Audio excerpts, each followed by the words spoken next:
This is an example using the aggregate demand, aggregate supply model to analyse a policy where the IMF is putting pressure on a poor country to reduce spending, but the government, because it's worried about its effects on services, decides to raise taxes instead.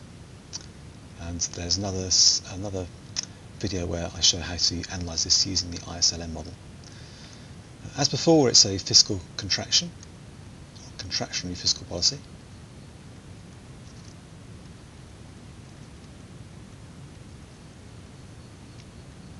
And we can argue using the Keynesian cross or using the ISLM model that that's going to lead to a decrease in aggregate demand.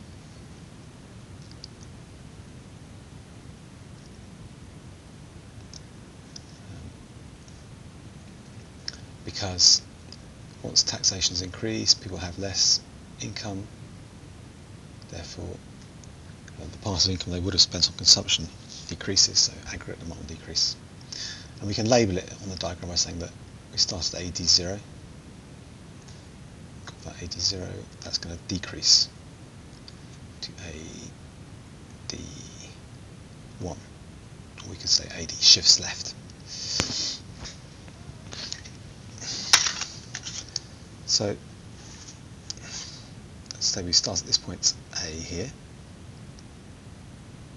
where aggregate demand, shorter aggregate supply, longer aggregate demand are in equilibrium.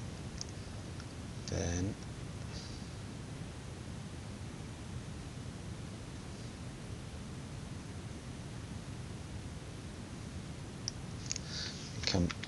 aggregate demand moves left and we end up somewhere here.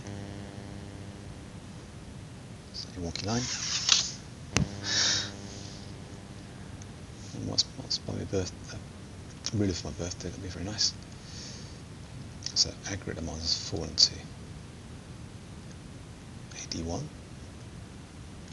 That's the first thing that would happen. So our conclusion initially would be that we move to point B, because when demand changes, what happens depends on what happens to supply, or what supply is. So in the short run, we move along the short run aggregate supply curve for all reasons that discussed in the previous film and in lecture notes and so on.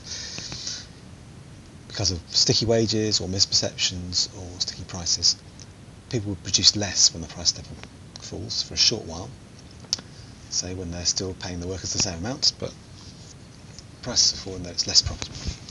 So in the short run we move to B, which means that production falls, so output falls,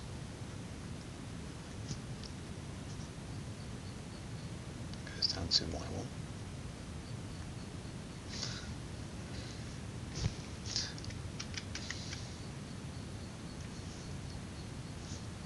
And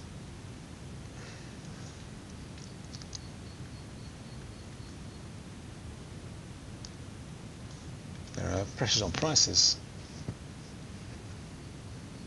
as downwards, because we go from P0 down to P1.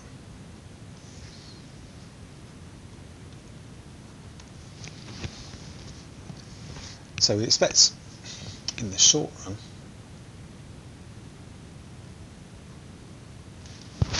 a fall in outputs and a fall in prices.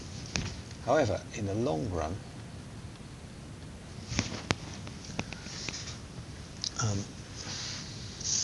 as perceptions adjust, as wages adjust, wage claims would go down, and people realise that overall price level had gone down. In that case, supply would increase again in the short run. So this short run aggregate supply curve would move again from wherever it is there, down to here somewhere.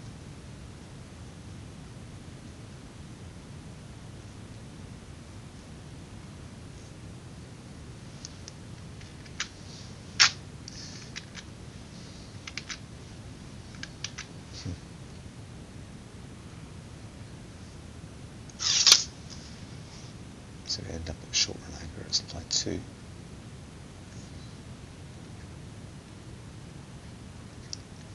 Just put that, but that falls from 0 to 1 that way. So that's the second thing that happened. So we end up back at point C. So in the long run, there's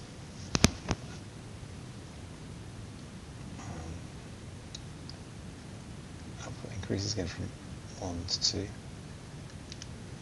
Prices fall further from P1 down to P2.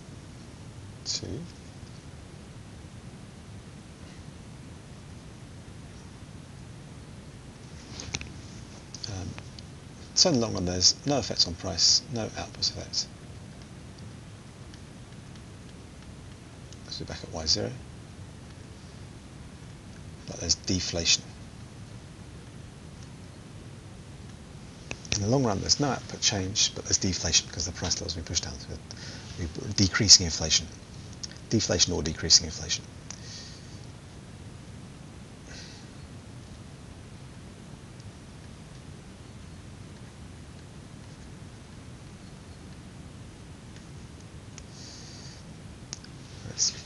So, short run we would expect some fall in outputs and fall in prices. Long term, another fall in outputs and prices falling still further. So, the only long run effect is this downward effect on inflation. There wouldn't be any long run output effect. And limitations, as before, we can't see what happens to interest rates very clearly, and it depends on a whole lot of political economy variables and so on. That's what the effect will actually be, whether or not wealthy people would be able to put pressure on, as in America, you could claim that people that are, certain groups could put pressure on to have taxes not raised, perhaps even in Britain, and instead they'd say that services should be cut instead. So this scenario might unfold in this way. And that's the end of that answer.